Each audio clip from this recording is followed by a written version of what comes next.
First on the Gulf Coast with breaking news and weather. Fox 10 Midday starts now. Well, good morning to you. Welcome into Fox 10 Midday. We hope you had a lovely Fat Tuesday and are resting up some today. I'm Ashley Mitchell. I'm meteorologist Nicholas Verbosa. I was just looking at my face in the camera. That's pretty Stop bad. it. It's okay. We are all, I think, resting up today. Yeah, I got a little sunburn yesterday from the coverage. You did, just a little bit. Yeah. Nice glow. Yes. No, good to get ready for spring whenever we'll actually be getting outside. Maybe it'll turn to a tan. Speaking of spring. By the way, we are recovering. It is a little bit of a tired day today. But speaking of spring, it was so warm when the sun came out yesterday. And the next few days we're going to be pushing with the record temperatures, actually. Wow, so only warmer. Yes, it's going to be an exciting forecast if you like this, but there are eventually some changes that happen, and the warmth does not stick around forever. In fact, it does get cool by early next week. I want to show you this shot. This is our Admiral Navigator Credit Union camera. It's just beautiful. It almost looks like a spring day. You have those puffy cumulus clouds developing off in the distance. Light southerly flow here. Southeast wind at 9 miles per hour with a temperature of 73 degrees. The observation down at Orange Beach, 72 degrees with a south wind at 9 miles per hour. You see the pass at Orange Beach, a few waves out there, and a lot of folks walking along the beach today. It would be a fantastic day to walk along the beach with those temperatures getting up into the 70s. Beach forecast does show a low risk of rip currents, but understand the water temperatures are not very warm at all. They're quite chilly, actually. Low risk of rip currents continues into our Thursday. Friday starts to go up, and really Saturday starts to go up as well, as we have rougher surf as we anticipate our next frontal system to come in here. Scarlet Pearl, D'Iberville, Mississippi, 72 degrees with a southwest wind at 11 miles per hour. Nice view there. This afternoon, you'll see temperatures rising up into the 70s, 76 degrees in Monroeville, 77 in Evergreen, 77 in Atmore and Bruton, 76 in Mobile, and 73 down at the beach in Gulf Shores. Next 10 hours in Mobile, a nice, comfortable afternoon with mostly cloudy skies. Those temperatures well up into the 70s. The southerly wind continues through the day today. And in Pensacola, similar numbers here, as you can see, getting up into the 70s. Have a nice evening ahead. Some patchy fog possible later this week, and a rain chance at the end of the week. Have the details coming up. All right, Nick, thank you. First on Midday today, Meta CEO Mark Zuckerberg is set to take the stand in a landmark trial in California that could change the way we all use social media. It's the first time Zuckerberg will be fielding questions in front of a jury. Here's Fox News correspondent Caroline Shively. For the first time, Mark Zuckerberg, the man behind apps like Facebook and Instagram, will be forced to answer questions on social media safety before a jury. Did he intentionally design his product to addict kids and to make money off of that addiction? Or was he simply trying to make a product that kids liked, that adults liked, and trying to balance the risks and the rewards from it? A 20-year-old woman is suing tech giants, claiming she became addicted to social media at a young age, and using it only made her depression and suicidal thoughts worse. The plaintiffs are going to try to say that these kids are clinically addicted, and Mark Zuckerberg will say, no, they're not clinically addicted. There's no such thing as clinical addiction to social media. Instead, it's problematic use, and that's the problem for Meta. TikTok and Snap have already settled out of court, leaving Meta and Google's YouTube as the last two defendants, and a California jury of 12 to decide whether to force major changes in how social media apps operate. I think that we've made a good headway on trying to explain how the apps work and how problematic use can cause various types of difficulties and harms to teenagers and younger. A Meta spokesperson said the company disagrees with the accusations and is committed to supporting young people. In Washington, Caroline Shively, Fox News. Also today, some mixed messages from Iran, but President Trump says he's looking for a diplomatic fix backed by a clear threat of military action. Iran's state TV showing live fire exercises and saying the country would shut off the critical strait of the Hormuz waterway. A show of force while talks move forward with the United States. Vice President J.D. Vance describing the talks with some tempered optimism. They are being led by administration envoys Jared Kushner and Steve Witkoff. You know, in some ways it went well. They agreed to meet afterwards. A new window of opportunity has opened, under which we had the second round of the negotiations with the United States. At the same time, though, Iran has threatened military action of its own, and some question whether Iran can be trusted in these talks. Meanwhile, a Russian delegation has arrived in Geneva as U.S. brokered talks between Moscow and Kyiv to end the war in Ukraine continue. It's the second day of those peace negotiations and comes nearly 4 years after Russia began its invasion of Ukraine. But with neither side appearing to budge on key territorial issues and future security guarantees, a breakthrough in those negotiations appears unlikely. The Russian delegation is being led by Vladimir Medinsky and advisor to Russian President Vladimir Putin. Medinsky has forcefully pushed for Putin's war goals. In the meantime, Paris prosecutors opening 2 new investigations linked to convicted sex offender Jeffrey Epstein. Investigators are seeking to use the files released in the U.S. by the Department of Justice and in media, reports for investigations into potential sex abuse crimes and financial wrongdoings linked to Epstein. Now, Paris prosecutors said investigators can't ignore potential revelations of facts that could constitute criminal offenses and urged victims who may have never spoken publicly before to file former complaints or make witness accounts. Epstein had apartments in Paris and often traveled to France. Well, a New Mexico ranch owned by the late sex offender Jeffrey Epstein is also under the microscope of lawmakers in the state. Many of these reports weren't taken seriously in the first place. I think if we would have listened to survivors all those years ago, we may not be in the same position that we're in today. New Mexico's House approving the creation of a bipartisan special committee to investigate the property. The measure passed with no opposition on Monday, directing the panel to look into allegations of criminal activity on this property known as Zorro Ranch. The committee will also decide whether other action by lawmakers is required. Epstein bought this ranch in 1993 and sold it in 2023. Well, the leads in the Nancy Guthrie case have not identified any suspects, but the investigation continues with the hope she is still alive. Officials still believe DNA evidence in the search for Nancy Guthrie could help find a suspect, even though it did not bring up a hit in the FBI's database of known criminals. Fox News senior multimedia reporter Caroline Elliott brings us the latest now from Tucson. After the Pima County Sheriff said there wasn't a DNA match, investigators said more work still needs to be done. Everybody's just praying that everybody gets their act together and they find this guy and return Nancy safe and sound. The Tucson community is on edge after 84-year-old Nancy Guthrie disappeared almost 3 weeks ago. People are worried about their safety. A lot of elderly people live in this area, live by themselves, like Mrs. Guthrie. And people are a little nervous. Now I'm being more vigilant about my surroundings and locking my doors. It's been 18 days since the investigation started, and as far as we know, the sheriff does not have a suspect, a motive, or a name to go with collected DNA. A sample from gloves found 2 miles away from Nancy Guthrie's home did not trigger a match in the FBI's database, and officials say it also didn't match DNA found at the property. They prioritized the home, that's our crime scene, well above anything found 2, 3, 4, 5 miles away. And we still have work to do there, too. But officials still believe DNA evidence could help. The sheriff tells Fox investigators are still focused on one sample found inside the home, saying it could be the most critical piece of evidence yet. We have DNA from that scene that is a mixture of DNAs. So we have to separate, hope the lab can do that, and still preserve some of that evidence.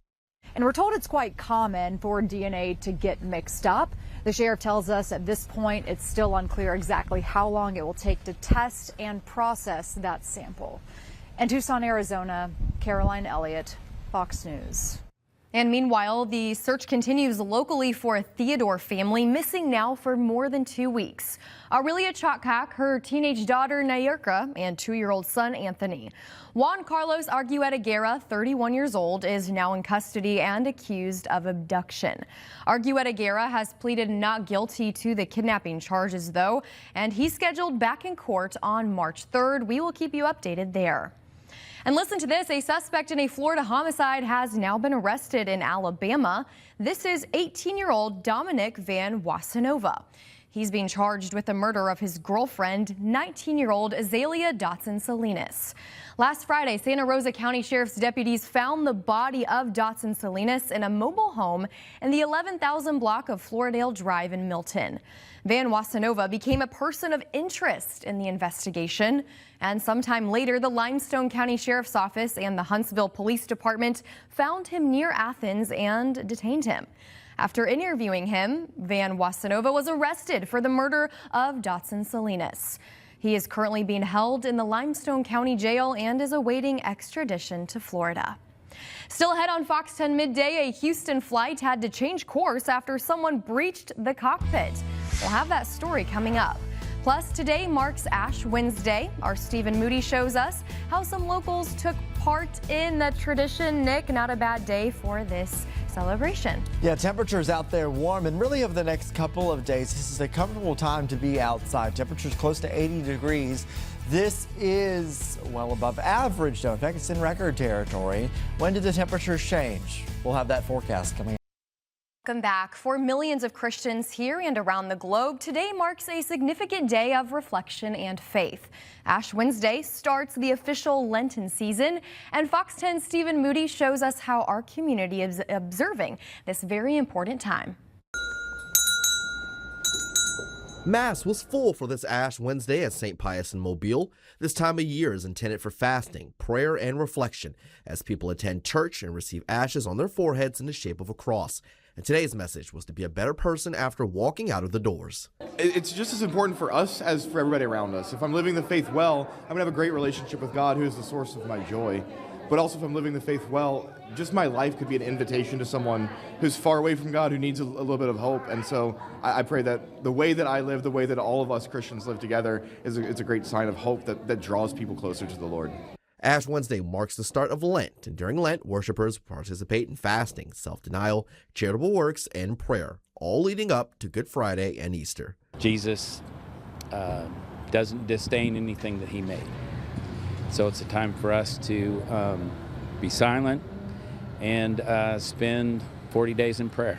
And for the younger generation, Father Nicholas says it's a good introduction to the faith. We got to pass on the faith. The faith is nothing if we don't pass it. The next generation is just as important. And actually, I think some of these kids pray better than I do. I think they're kinder than me. They do better work than me. To me, they're a great inspiration. Stephen Moody, Fox 10 News.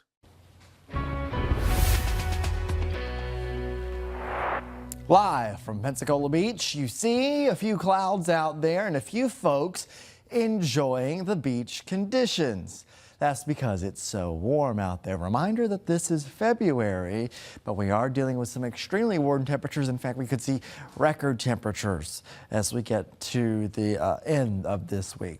So mostly cloudy and quiet for our Ash Wednesday. Well above average temperatures will continue. In fact, we get close to records at the end of this week. Then rain at the end of the week with the possibility of a couple thunderstorms, mainly on Saturday. Your rain chances over the next 7 days. They peak on Saturday around 50% here. Then we clear out and it's a cooler feel for Monday and Tuesday. This is a frontal system that is interesting because it plays a little dance here, does a little dance by getting into the area, then backing up, and then coming right back. So this is Friday, and you see how the front was close to us. It could still bring us some rain showers there. We bumped the rain chance a little on Friday. Then it retreats, then it comes right back, and as it comes back in the form of a cold front, it will bring a chance for rain showers during the daytime on Saturday with a couple thunderstorms possible there. Then things clear out after this and a wind direction shift happens. Winds out of the north around 15 to 20 miles per hour blowing in colder air. In the meantime, winds out of the south. It is a more muggy kind of wind blowing off the Gulf with higher moisture content. We will also be dealing with some kind of fog potential Thursday morning, Friday morning here, and maybe even into Saturday morning as well. Your spring temperatures continue. Goodness, we're all the way up around 80 degrees. This is a huge departure from normal and close to the record for Mobile. We could actually break that record. Then we see lower temperatures next next week. So this is the change after the front. We see temperatures go down pretty significantly here, all the way down to 54 degrees for an afternoon high on Monday. Monday will be a chilly feeling day. For today, we have temperatures getting up into the 70s with mostly cloudy conditions. I can't rule out an isolated sprinkle, but it does not seem very likely. Pensacola, you have temperatures in the 70s here with mostly cloudy conditions. A nice sunset happening this evening with the mostly cloudy conditions. So send in those photos on the Fox 10 weather app. Then temperatures in the 60s as we get into the evening time. Overnight tonight, I can't rule out some patchy fog or an isolated sprinkle. 62 degrees in Grove Hill, Monroeville, 63 in Mobile, 66 in Pensacola. Your Fox 10 Futurecast with the HRRR model does show a couple of those showers. Then as we go through the evening time, again, coastal showers cannot be ruled out, but the rain chances are low. Most places stay dry. Mostly cloudy conditions continue into our Thursday with a slightest chance of a rain shower around 20%. Then Friday, we'll start to watch that boundary off to our north. We could have some higher rain chances, maybe inland there. Here's how we're shaking it up in our 7-day outlook. You see the numbers start to go up here on Friday around 40% with the temperature around 80 degrees. Then on Saturday, a chance for rain showers and some thunderstorms. Sunday becomes blustery as colder air blows in, and we're expecting freezing temperatures by Tuesday morning. A low of 30 for Tuesday morning in Mobile, highs only in the 50s early next week. Good to know, Nick. We'll check in with you later on today. Thank you. Back in our headlines, the search continues for a group of skiers lost in an avalanche. The avalanche took place yesterday near Lake Tahoe, California. Authorities saying 6 people survived while 10 skiers remain missing. The group consisted of 4 ski guides and 12 clients who were on the last day of a 3-day backcountry skiing trip when the incident occurred. The Nevada County, California Sheriff's Office says the 6 survivors were still at the avalanche site awaiting rescue when first responders arrived. Officials say rescue efforts are underway as we speak, but teams have been met with highly dangerous conditions. The responders have to make sure they're not triggering any other avalanches as they go. So it's slow going, it's meticulous, and it's just being careful to make sure that we don't have another incident within the initial incident.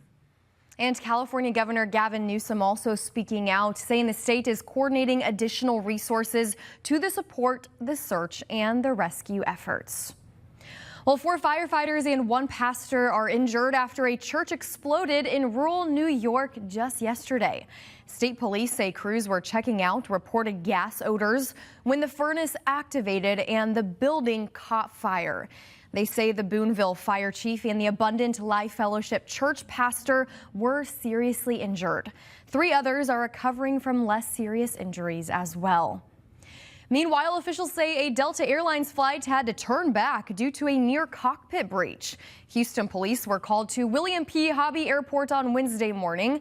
The FAA says the plane was heading to Atlanta when the crew reported a passenger disturbance. The agency did not release details about what happened or if the passenger involved is facing charges. If we learn anything new here, we will pass it along to you. It's 11:20 now. When we return here on Fox 10 Midday, we recap Fat Tuesday 2026 as Fox 10 brought you live coverage from sunup to sundown. A full look back at the Gulf Coast's biggest party of the year when we return.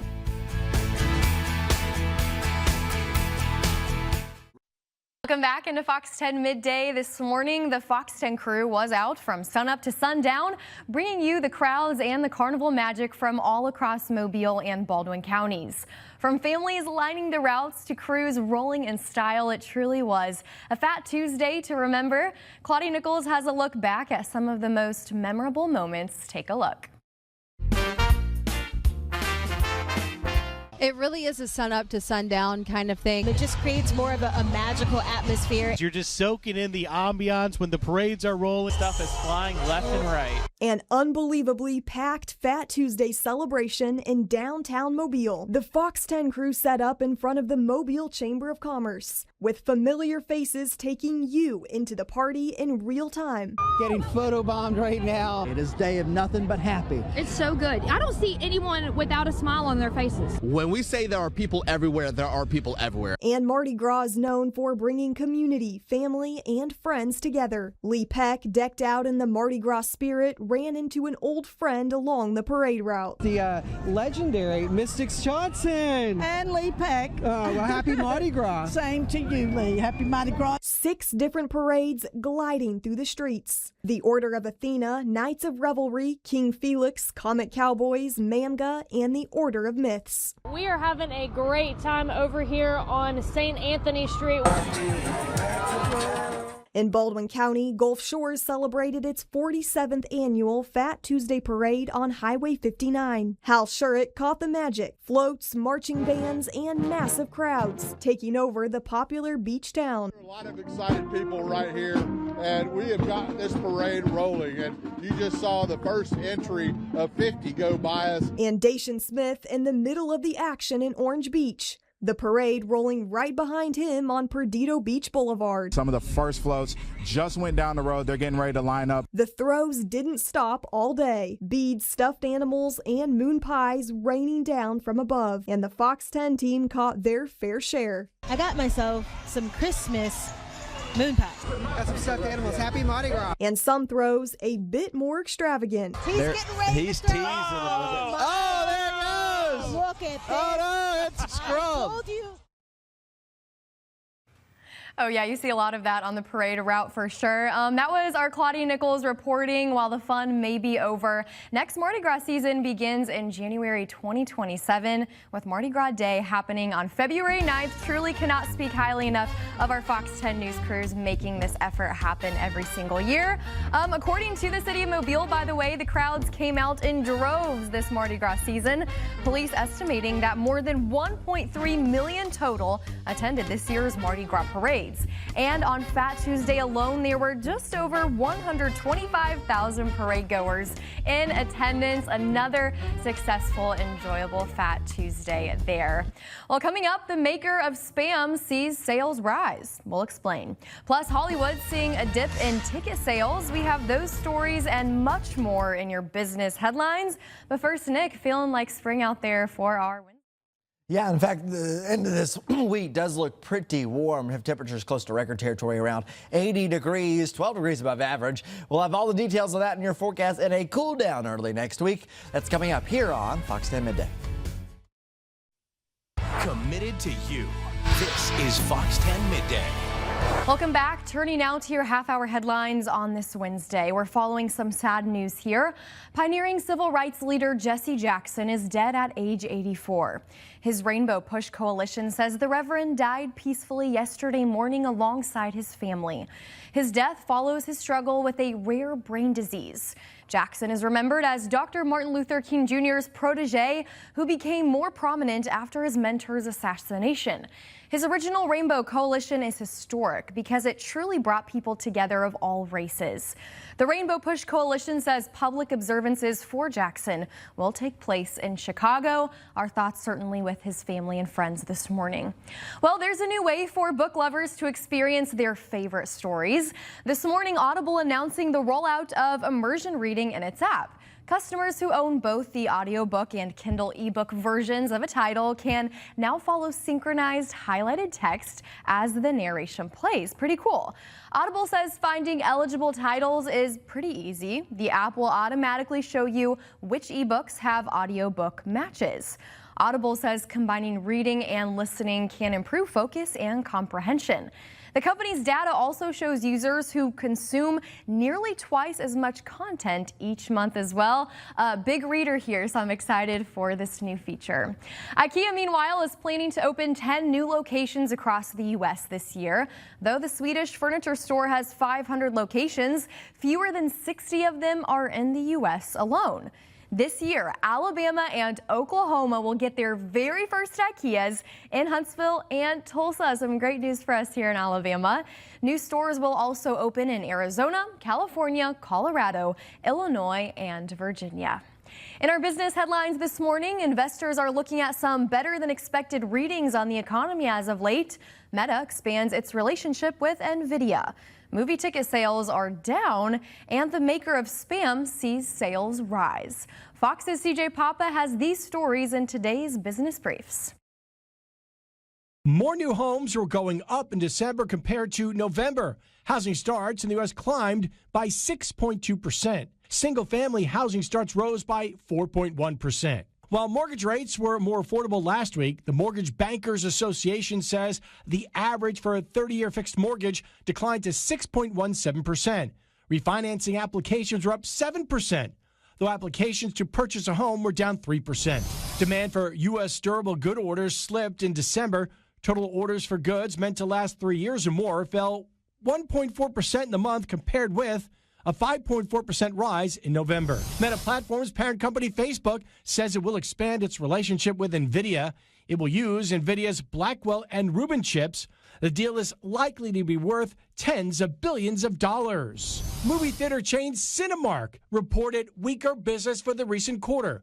It was seeing lower than expected ticket sales on disappointing movie results. And Hormel, parent company of Spam, Jennie-O Turkey, Skippy Peanut Butter, and many other brands, says it is seeing a strong start to the year. Earnings topped expectations. CJ Papa, Fox News. 11:33 live, Fairhope Pier. Puffy cumulus clouds off in the distance with a southeasterly wind. That is going to be the theme for today's forecast. Quiet and lovely. Really nice picture there from the Fairhope Pier. A nice place to be. A quiet day on the Gulf Coast with warm temperatures. Then Friday and Saturday we have an increase in moisture and an increase in rain chances as the frontal boundary comes down here. Chilly air, though, does eventually return. We're talking about record temperatures in the near term, but by early next week, we're going to be in the freezer once again, with those morning low temperatures dropping way down into the 30s and possibly even the 20s. Here, your afternoon temperature forecast day by day here. You can see 80 degrees on Thursday, Friday, and Saturday. This will push records. Then a much cooler picture for us on Monday of next week. 54 degrees. This is after a cold front that passes on Saturday, but then temperatures do get right back up into the 70s by the middle and end of next week. So we're almost calling it a spring-like pattern when you have these big ups and downs in the temperatures. That's just kind of how it goes. Rain chances show a peak on Saturday. That is when the main front actually passes through our area. However, we will have a rain chance before that, as the boundary will be stalling and sitting close to our area, around a 40 to 50% chance of rain there. Rainfall over the next 7 days will be only around 1/4 of an inch, and it's because it could see a little bit more. We've been looking at some of the forecast models, but because this won't be a lot of heavy rain. We'll have some thunderstorms embedded in all of this, but let's just take a look at it. This is the European forecast model. Here's that stalled frontal boundary, and you can see just a couple of showers out there. Then as we go into Saturday, during the day, you actually have the boundary that passes through, and that does bring you the chance for rain and some thunderstorms. So that's a day where we could see some heavier rain. But interesting note here from the GFS forecast model, we do not have a ton of rain on the model. That's only around 1/4 to 1/2 an inch. We could see higher amounts, especially if we get those thunderstorms. But this will just be something to watch at the long-range forecast. And this does seem to be the only significant rain chance as we get towards the end of the week and early this weekend that we have over the next 7 days. Reminder that we're posting about our forecast on our social media pages. Everything you can find us on, but I highly recommend just searching our names in the pages section of an app like Facebook, and you can find all of our pages, and we're regularly posting our forecast updates there. Let's get you out the door this afternoon. Temperatures up in the 70s. You have this one batch of clouds in our inland spots. Futurecast modeling has shown a couple of showers possible this afternoon, so that is a definite possibility. 75 degrees right now in Mobile, 74 Pensacola, 73 in Evergreen. Today's forecast here on the 7-day outlook is pretty simple. Ash Wednesday at 76 degrees and that 20% chance of a rain shower. We have mostly cloudy conditions continuing into Thursday, with those rain chances ramping up a bit Friday into Saturday. Remember, early next week is much cooler, but it does look like eventually by the end of next week we will return to the 70s. All right, Nick, thank you for that update. Well, back in our headlines now, lung cancer remains the leading cause of cancer deaths in the United States. That's all according to the American Lung Association. Experts say early detection is key to decreasing your risk. Doctors say a low-dose CT scan can reduce death risk by 20% for high-risk patients. Doctors also say smokers ages 50 to 80 should get screened, and that includes anyone with a 20-pack year history. They say current smokers should get screened along with those who quit within 15 years. Early stage screen detected lung cancer has a 90% chance of being cured. I'll say it again. That means 90% of patients are alive and disease-free 5 years out from their diagnosis of lung cancer if we can detect their lung cancer at stage 1 through screening. And experts add fewer than 1 in 5 eligible people actually get screened. CT scans have existed for decades now, but the screening technology is relatively new. Still, experts say many people don't really know about it. Meanwhile, our Sarah Wall is taking a more in-depth look at that new report, what the screening consists of, why officials believe people aren't getting it, and who is most at risk and should be screened. In Depth with Sarah Wall, Lung Cancer Awareness is available for you right now, and you can find it on the Fox 10 Gulfstream TV app. In the meantime, being exposed to air pollution may contribute to a higher risk of developing Alzheimer's disease. A study conducted by Emory University actually looked at around 28 million Medicare recipients ages 65 and older over nearly 2 decades. Researchers looked at a person's air pollution exposure level and if they did develop Alzheimer's disease while making note of any chronic conditions they were currently experiencing. They determined greater exposure to air pollution did increase Alzheimer's risk. That association was even stronger for those who had experienced a stroke, but depression and hypertension had little additional impact. If you're interested in this, the full findings appear in the journal called PLOS Medicine. While the Food and Drug Administration decides to review Moderna's new mRNA flu vaccine after all, it's a reversal from the agency's earlier decision to reject the drug maker's application for review. The FDA had claimed Moderna's research design was flawed, but relented after subsequent decisions with the company. Moderna's new vaccine uses messenger RNA technology, instructing the body to produce a fragment of a virus that sets off an immune response. Health Secretary Robert F. Kennedy has criticized mRNA technology as unsafe and ineffective. From Star Wars to Scooby-Doo and so much more, here's David Daniel with today's Hollywood Minute. I can use some information. Whoa, for this price, I'll tell you whatever you want. I'm looking for a hut. Close for the night. Thank you. Yes, that's Martin Scorsese as a voice actor in The Mandalorian and Grogu. Pedro Pascal and Sigourney Weaver lead the cast of the first big-screen Star Wars installment in 7 years.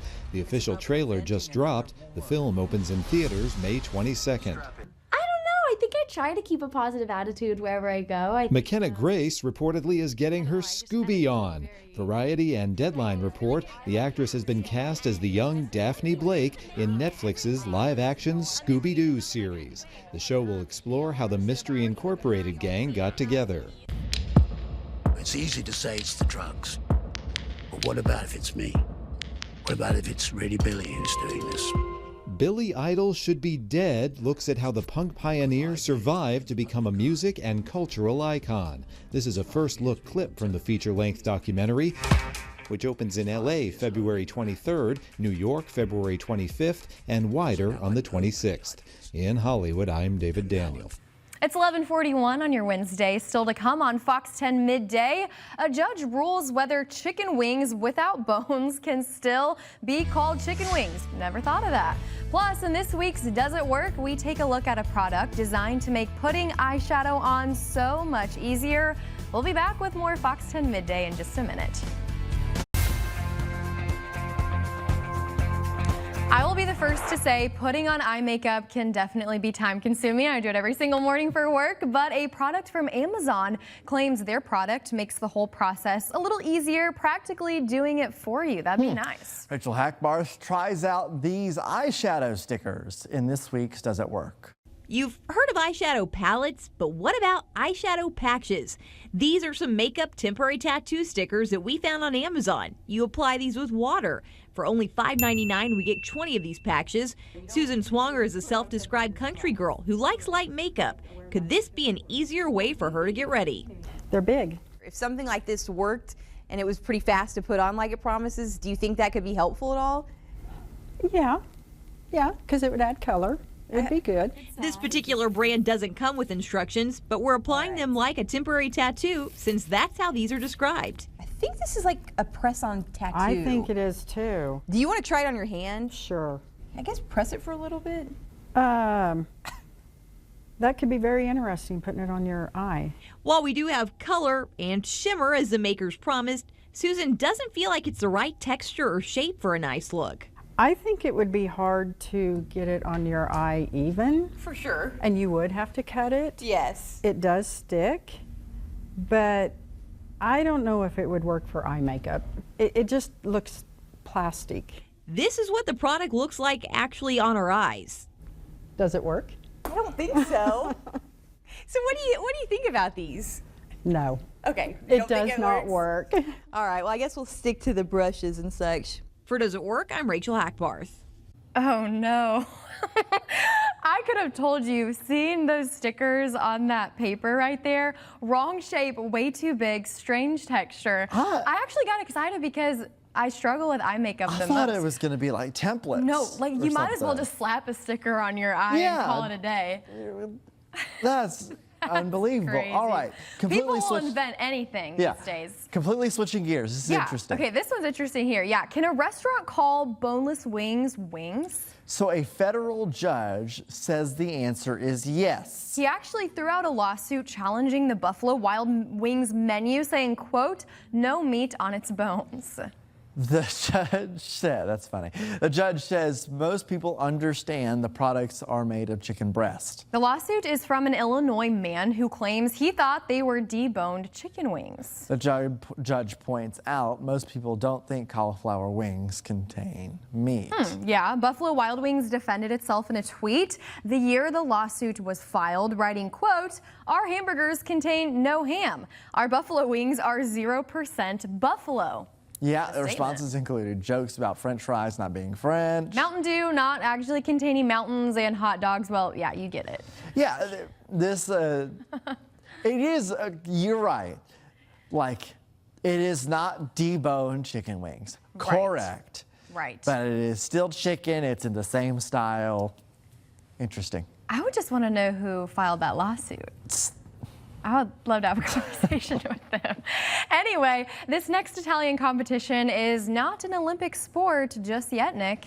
It's a food fight with a specific fruit. Oh, I could get on board. Competitors hurl oranges at their opponents in the 3-day Battle of the Oranges, all part of the town of Ivra's annual carnival. Tons of oranges are used in the competition, which dates back to 1200 AD with a revolt against the tyrannical Baron. Okay. Residents overthrew the tyrant, his castle was destroyed, and a free municipality was created. For the modern day version, the battle, the Baron's army crosses into the city on horse-drawn carts, while different teams representing the common folk pelt them with oranges. Wow, look at those crowds there. Thousands of these brave orangiers, I guess they call them, are involved in the final day of the battle. Can you imagine if we brought something like this to Mardi Gras Mobile? Ouch. Can you imagine the chaos that would ensue? Hey, we're already good at throwing. We've already proved that yesterday. You're good at throwing? No, the people on the floats are good at throwing. There was stuff getting launched yesterday. That was crazy. I bet. Listen. That Mammoth Parade was wild. Listen, I saw everything from the live stream and it looked pretty fun. It is 11:49 now. We want to thank you for staying with us on Fox 10 Midday. Nick, we have an interesting look today through this live cam. This is the very popular Osprey camera. Of course, this is on Wolf Bay. Look at the birds out there. They're huge nests. I love those eagle towers. They're so cool. And simple to build, too. Love those things. All right, we have much more with your forecast coming up after this. Welcome back. Hospital workers were left with a strange tale to tell after an injured bird showed up to the emergency room and tapped on the door as if to say, a little help here? Jeremy Roth has this story in today's Take a Look at This. Staff at a hospital in Germany were understandably surprised when an injured bird all but checked itself in for treatment at the facility. In a social media post, witnesses at the Bremen hospital say a cormorant showed up with a hook stuck in its beak and began pecking at the entrance to the emergency room. Medical staff and responding firefighters worked closely together to remove the hook and treat the wound before responders safely relocated the cormorant to a park behind the facility. One person involved in the rescue said they'd never seen anything like it in their 15 years of professional experience. Another feathered friend got a much-needed helping hand when officials in New York responded to a call about a swan with, how do I put this lightly, its butt stuck to a frozen pond. Police and fire officials showed up to the scene in Rye and, sure enough, found the bird's posterior pinned to the pond, courtesy of cold conditions. With a little elbow grease and some wiggle room, they were able to unstick the stuck swan and transfer it to a local nonprofit wildlife rescue for treatment. Finally, since birds of a feather flock together, here's a raptor rescue to round things out. While patrolling the Hudson River, eagle-eyed harbor unit officers in New York City spotted an injured bald eagle stranded on some floating ice. They sidled up next to the bird, which they say could be heard calling for help, and using a lasso rod and a blanket, got it on board and eventually got it the help it was calling for. For Take a Look at This, I'm Jeremy Roth. Yeah, just majestic creatures there. That first story was wild. The bird knocking on the door with the beak in its neck. It was that using its context clue. That was an interesting one. Always good stories there. Let's talk about the forecast here as we wrap things up. This is Orange Beach. Those look like rain clouds, don't they? Yes, we do have a few rain showers out there, or the possibility, I should say, of a few rain showers out there today. Your temperature right now at Orange Beach is 72 degrees with a south wind at 9 miles per hour. Dew point of 66 degrees. It is a humid feel out there. Down at the beach today, you can't rule out an isolated sprinkle. Water temperatures are in the low 60s, low risk of rip current, 69 Dauphin Island. You have a temperature of 74 in Gulf Shores and 74 in Orange Beach. At Pensacola Beach today, we have, of course, a low risk of rip currents and temperatures in the low 70s. 71 degrees with that southeasterly southerly wind. Navarre 71, 68 Fort Walton Beach, 69 in Destin. We have very warm temperatures over the next few days, but then some big time changes. So we're near record territory for Friday and Saturday. Then a huge change happens here early next week. You see 54 degrees on Monday. We have a front that passes through here. It's a stalled frontal boundary, gives us a chance of rain showers through the day on Friday, maybe a rumble of thunder. But the bigger chance for showers and thunderstorms seems to come on Saturday as the front passes here. That exits, and then we have cold weather that comes in early next week. You can see this here in your 7-day outlook. Temperatures near 80 degrees for us Friday and Saturday, and then a big drop in temperatures. We're going to get back into the freezing, back to the freezing level for us on that is Tuesday morning. That's 30 degrees in Mobile. Wow. So really quite chilly there. Just a crazy jump. Yes. Seriously, from the start to the end. Spring-like weather. We'll go right back up. Okay, good news there. If you need to get some things done, a great week to do so. Thank you for watching Fox 10 Midday. We'll see you on Fox 10 Live at 3, taking a live look outside.